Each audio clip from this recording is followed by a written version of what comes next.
2 guys of the Amish, or yeah, Amish 25 band hydrogen peroxide hacks. And this is the Amish people, guys, that live by the land. They still have the horse and buggies. Wouldn't it be nice if we could kind of live like that in certain sections of the United States? Besides Pennsylvania, I think that's the only place they're kind of located. But anyways, I would love to.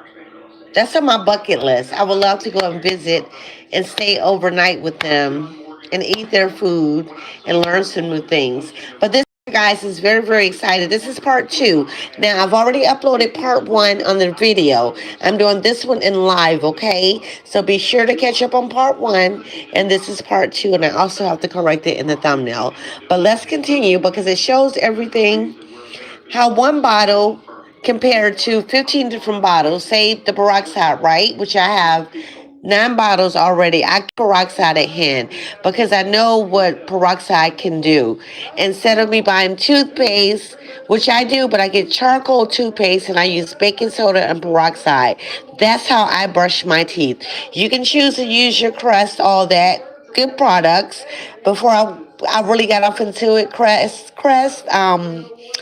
the it was something. It was a high profound toothpaste whitener. I would use that a lot, but the peroxide, baking soda, and charcoal um, toothpaste whitens my teeth even more. Okay, and someday I'll show you guys my smile. I just try not to do that because I don't need anybody AI in my face. You guys didn't know that part, huh? I just gave you a little secret. Thank me later.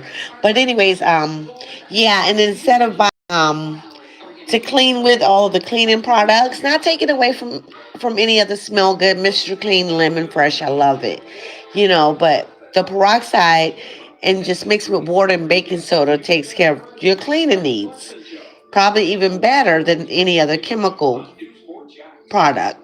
But anyway, let's continue. You guys let me know what you think in the comment, and please do subscribe. Difference philosophy right there is the whole reason their medicine cabinet has 1 bottle and yours has 40. And once you see that difference, you cannot unsee it either. But here is where the story gets uncomfortable because Pay attention, guys. Somewhere around 1962 that if Americans kept using 1 brown bottle for everything, the cleaning products industry was going to have a very bad decade. I want to be careful here because you see how he said 1 brown bottle, because the peroxide can really take care of everything in your home. It could even remove rust, all just a plethora of things. Let's continue. I am not going to throw around accusations I cannot back up, but I will tell you what the historical record shows, and I want you to draw your own conclusions. Between 1960 and 1975, the household chemical market in the United States expanded by over 400%. 400% in 15 years. That is not organic growth. That is not population driven. That is a deliberate, coordinated expansion. Not organic growth. What Americans were taught to buy. During that same period, new product categories were invented that had never existed before. Specialized tile cleaners, specialized grout whiteners, specialized refrigerator deodorizers, specialized cutting board sanitizers, specialized laundry brighteners, specialized window streak removers, specialized stainless steel polish. Imagine turning this single $100 bill. I just want you guys really to take that in. What everything he just said. Did you see the list of everything already? We're not even halfway done. Let's continue. Into $100,000. Polishes. Every single one of those things could be handled by peroxide. Every single one. And yet suddenly, magazine advertisements in publications like Good Housekeeping, Ladies' Home Journal, and McCall's were telling American housewives that using one product for multiple purposes was backwards, old-fashioned, and dangerous. What they used was dangerous. They called traditional cleaning methods unsanitary. They called them primitive. They called them the habits of women who did not care about their families. They told them that is so not fair, to be respectful. Seriously? Because if something worked, why not let it work? Let's continue. American women, they loved their husbands and children. They would buy the new color-coded bottles with the new color-coded labels for the new Look at that color-coded 70s rooms. bathroom, Blue for the guys. bathroom, yellow for the kitchen, pink for laundry, green for glass. The Amish never watched those commercials. They did not get Better Homes and Gardens in the mail. They did not see the full-page ads in Life You magazine. see? They did not sit None in of front of that. the television set watching a smiling housewife demonstrate why her kitchen was cleaner than her neighbor's. They just kept using what their grandmothers had used, the way their grandmothers had used it. And here is what is remarkable. When researchers from Penn State Extension studied Amish household sanitation in a small survey published in the early 2000s, they found that the rates of foodborne illness and household Look contamination how were actually clean. lower than the surrounding non-Amish population. Lower, with one bottle, with no antibacterial sprays, with no disinfectant wipe. Guys, I'm truly homophobic. This is what I do. This is exactly what I do. I clean with peroxide, baking soda, and Dawn. I've uploaded video on that too. If you guys would please check it out under my videos. Okay, it's a kitchen cleaning hack. Inexpensive. Let's continue. Wipes, with none of the products we have been told we cannot live without. For mouthwash, they diluted it half and half with water, swish for 30 seconds, spit it out, rinse with plain water. It kills the bacteria that cause gingivitis. It whitens teeth gently over time. One study on a toothpaste containing 1% hydrogen peroxide and baking soda showed measurably whiter teeth in the users after 6 weeks of daily use. That is not folk medicine. That is a peer-reviewed finding published in a dental journal, sitting on a library shelf where almost nobody reads it. And the Amish were mixing baking soda and peroxide into a paste decades before the toothpaste industry figured out they could package it and charge $8 for a 2-ounce tube. For nail fungus, they soaked the foot in a basin of warm water with a generous pour of peroxide for about 10 minutes, a few times a week. The oxygen penetrates under the nail, and fungus cannot survive in a high oxygen environment. Fungus is anaerobic. It dies in oxygen. I'll let you guys intake that in. Oh my goodness. If we can turn those toenails back to white, and it can, you see the power of it? Let's continue. I'm getting excited. That is basic microbiology. And it was known in 1935 for ear pain caused by wax buildup, not infection.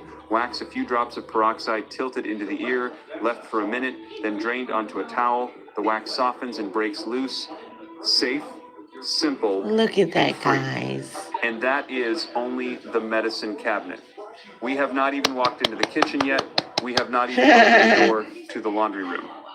We have not even stepped out. We're going from room to room to show you how to get rid of all bacteria with one bottle of hydrochlorox, okay? And it only costs $1.25. Let's continue. Side into the garden, because once you see what this bottle does in the rest of the house, you are going to start looking at your hardware store receipts very differently. Now, if you already own a house and you are thinking this only applies to people building from scratch, stay with me, because this next part is specifically for you, and it is the part I wish someone had told me 20 years ago. If your house was built before 1980, and especially if it was built between 1950 and 1975, you are almost certainly dealing with 3 problems right now that a bottle of hydrogen peroxide handles better than any modern product on the shelf. Problem number 1, mold in the bathroom. The grout lines between your tiles, the caulk around the tub. Why is Amazon paying me $20,000 a month? Sorry, guys. I didn't make this kind of money. Let them selling make their yoga money, mats. okay. The dark corners behind the toilet where you can never quite scrub everything clean. Those older bathrooms were built with porous materials that newer bathrooms do not use. Grout from that era, especially the cement-based grout, used heavily from 1955 through the late 1970s, soaks up moisture and feeds mold spores for years, decades even. Standard bleach kills the surface mold, but it does not penetrate the grout. You scrub, the surface looks white for about a week, and then the mold comes right back because the roots were never touched. Peroxide does penetrate. You pour 3% peroxide directly into a spray bottle, spray it heavy on the grout lines, let it sit for 10 minutes. You will see it foam wherever there is active mold. Then scrub with an old toothbrush and rinse with warm water. Do this once a month, and the grout in a house built in 1963 will look the way it did the week it was installed. I did this in my own bathroom, which was original from 1000. And I'm sure it's for every home, guys, because my house is not that old back like that, but still it works. 971, and I have not bought a specialty mold product since. Not one. Not a single bottle of the foaming spray that costs $9 and barely lasts 3 applications. Problem number 2, the old refrigerator. Older refrigerators, especially models built before the late 1980s, have rubber door gaskets that are almost impossible to clean properly because they have little folds and pockets where food particles settle and bacteria grow. You cannot bleach a rubber gasket because bleach dries out the This rubber is good and to the know, gasket cracks guys. within a year, and then you have cold air leaking and your electric bill climbing. You can peroxide a rubber gasket. Soak a cloth in 3% peroxide, wrap it around the gasket, leave it for 15 minutes.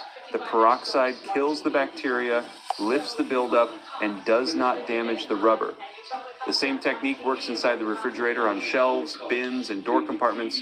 And when you are done, there is no chemical residue sitting next to your food, no perfume, no dye, no mystery ingredient, just water and oxygen, because that is what peroxide breaks down into once it has done its job.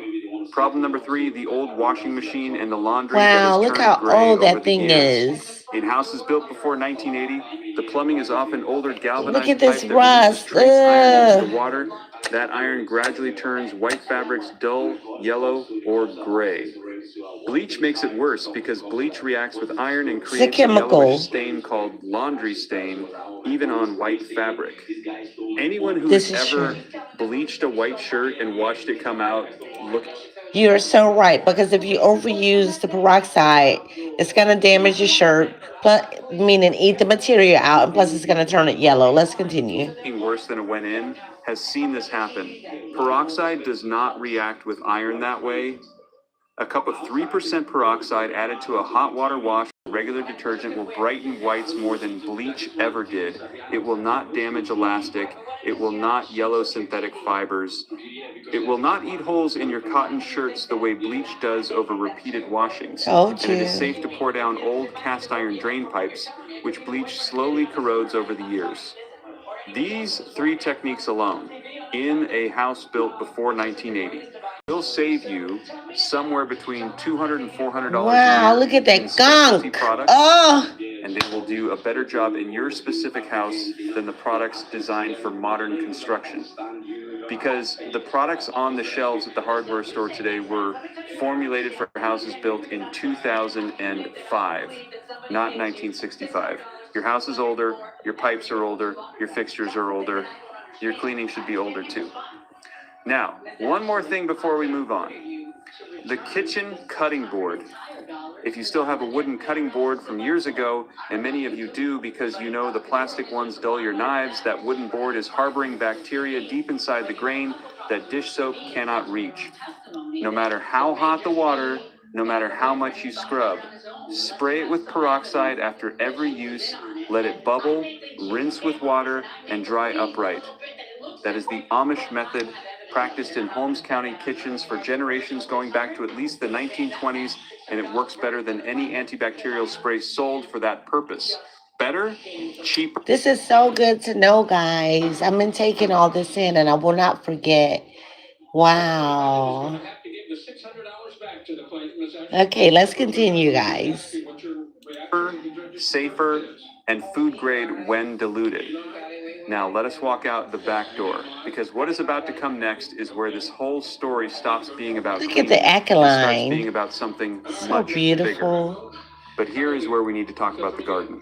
Because what the Amish do with hydrogen peroxide in the barn and in the seedling trays is where this story goes from practical to almost unbelievable. When Okay, a let's newborn hear goat it. or a calf has an infected hoof or a surface wound, The Amish farmer does not call a vet first. He cleans the Oh, wound with look at the little diluted thinker. peroxide, just like you would with a child, and then he watches. Most of the time, the infection clears within 2 days. 2 days with a $3 bottle on a $400 animal. Veterinarians will confirm this works on surface wounds in livestock. It is not alternative medicine. It is not fringe thinking. It is what farm veterinarians were doing themselves until the 1970s, before the pharmaceutical salesmen started showing up at the auction Did barn you know this, guys? I did not know that. Honestly, I did not. Let's continue. in Ohio and Pennsylvania with free samples of injectable antibiotics and clipboards, asking farmers to sign up for monthly deliveries. That was the turning point. That was when American agriculture switched from thinking like the Amish to thinking like pharmacists. But the garden is where this gets truly remarkable. In the early 1960s, agricultural researchers at several land-grant universities, including Cornell and Ohio State, began studying what happened when vegetable seeds were soaked in a very dilute hydrogen peroxide solution before planting. The specific ratio they settled on was roughly 1 teaspoon of 3% peroxide per cup of water. Seeds soaked in this solution for a few hours before planting germinated faster, often by 2 to 3 days, and at higher rates, sometimes 20 to 30% higher than seeds planted dry. Uh-oh, I have to try this. Seeds have a natural coating designed to resist decay while sitting in the ground over winter. That coating also resists water penetration in spring. The peroxide softens the coating and delivers extra oxygen directly to the embryo inside. The Amish in Lancaster County had been doing a version of this for generations, using water that had been treated with a small amount of peroxide in a ceramic crock kept by the back door. They did not know the biochemistry. They could not have explained it in a university paper. They just knew their seedlings came up faster and stronger than their English neighbors who planted dry seeds straight from the packet, and it went further than that. When plants developed aphids, spider mites, this is amazing, guys. About 1 tablespoon of peroxide. Please subscribe as you enter in, take notes, and pay attention. The sun hit them directly, killed the pests without killing the plant, and without leaving residue on the food. That same spray, used on the soil around a struggling plant, oxygenated the roots and often revived plants that looked like they were dying from root rot within a matter of days. I have watched it happen on my own. Tomato plants, after a week of heavy rain, left them drooping and yellow. Now here is the transition that nobody in the modern gardening industry wants to talk about. These techniques worked, they kept working, they still work today.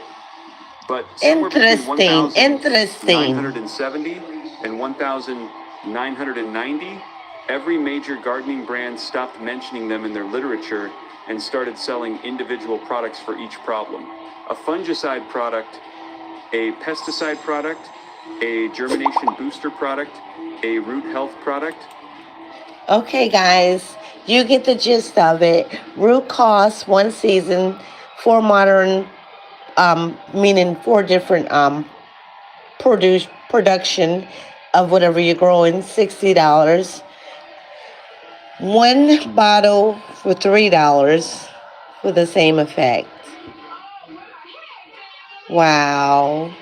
This was amazing, guys. Let's continue. 4 bottles, each between $10 and $20, replacing 1 brown bottle that costs $3. Multiply that across 40 million American gardening households, and you are looking at a product category worth billions that did not need to exist. And the same happened in the kitchen. Wow. Washing your fruits and vegetables in a sink of cool water with a 1/4 cup of peroxide mixed in for 5 minutes will lift off far more surface pesticide residue and bacteria than plain water alone. This is not controversial. The science has been published for decades. That's very true, guys. A 2003 study found that peroxide solutions significantly reduced E. coli and salmonella on produce surfaces. Published, peer-reviewed, available in any university library. But okay, guys, with that being said, what we need to do is start utilizing, I already do, but let's do it more so, peroxide. I usually aim for the food part, baking soda and water, but now I'm going to do peroxide and water now that I've learned this knowledge that I've gained today. And I would hope that you guys have also learned something from this, and please just utilize what you need. This is all you need in your medicine cabinet. Back in the day when we were at our aunts and uncles and grandparents' house, go get the peroxide or alcohol. This is about the gist of what you will see in the medicine cabinet. True story, guys.